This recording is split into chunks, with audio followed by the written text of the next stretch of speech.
Marcus Ellington walked into his neighborhood bank the same way he had dozens of times before, calm, steady, just trying to handle his business. But this time, it wouldn't end with a receipt in his pocket. It would end with cold steel cuffs around his wrists. He had come to deposit a $10,000 cashier's check, the result of selling his late father's prized 1978 Buick Regal. To Marcus, the money wasn't about luxury. It was about family. He wanted to start a college fund for his niece, Kayla, and maybe patch up the old house his father left him. It was his way of honoring a man who had raised him with discipline, sacrifice, and pride. Inside the bank, Marcus waited his turn patiently, just like everyone else.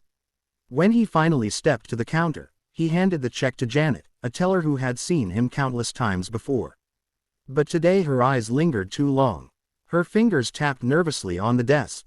Moments later, she whispered to the branch manager and pressed something under her counter. Marcus knew exactly what that button was. His gut twisted, but he stayed calm. His father had always told him, "Son, you don't have the luxury of blowing up. They're already waiting for you to mess up." Minutes later, the sound of sirens pierced the air outside. Shoppers and bank customers barely noticed at first, but Marcus did. He knew they were coming for him. The glass doors burst open, and 3 officers entered.